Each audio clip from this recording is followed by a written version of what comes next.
എന്നാൽ ഇന്നത്തെ തിരക്ക് പിടിച്ച ലോകത്ത് പലരും മറന്നുപോകുന്ന ഒരു കാര്യത്തെക്കുറിച്ചാണ്. നമ്മുടെ കുടുംബക്ഷേത്രങ്ങൾ അഥവാ തറവാട് ക്ഷേത്രങ്ങൾ. ഇന്ന് നമ്മൾ വലിയ വലിയ ക്ഷേത്രങ്ങളിലും ദൂരെയുള്ള തീർത്ഥാടന കേന്ദ്രങ്ങളിലും പോകാൻ വലിയ താല്പര്യം കാണിക്കാറുണ്ട്. അത് തീർച്ചയായും നല്ലത് തന്നെ.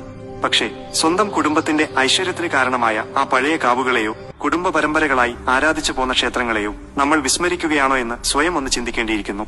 കാരണം നമ്മുടെ ഓരോരുത്തരുടെയും വേരുകൾ ആഴ്ന്നു കിടക്കുന്നത് അവിടെയാണ്.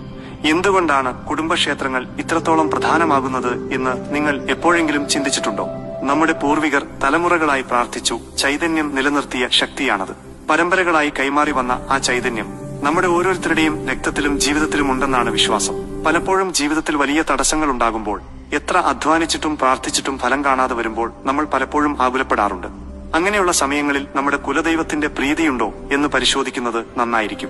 കുടുംബത്തിലെ ഐക്യത്തിനും കുട്ടികളുടെ അഭിവൃദ്ധിക്കും രോഗപീഠകളിൽ നിന്നുള്ള മോചനത്തിലും കുടുംബക്ഷേത്രങ്ങളിലെ പ്രാർത്ഥനകൾക്കും വഴിപാടുകൾക്കും വലിയ സ്ഥാനമുണ്ട്.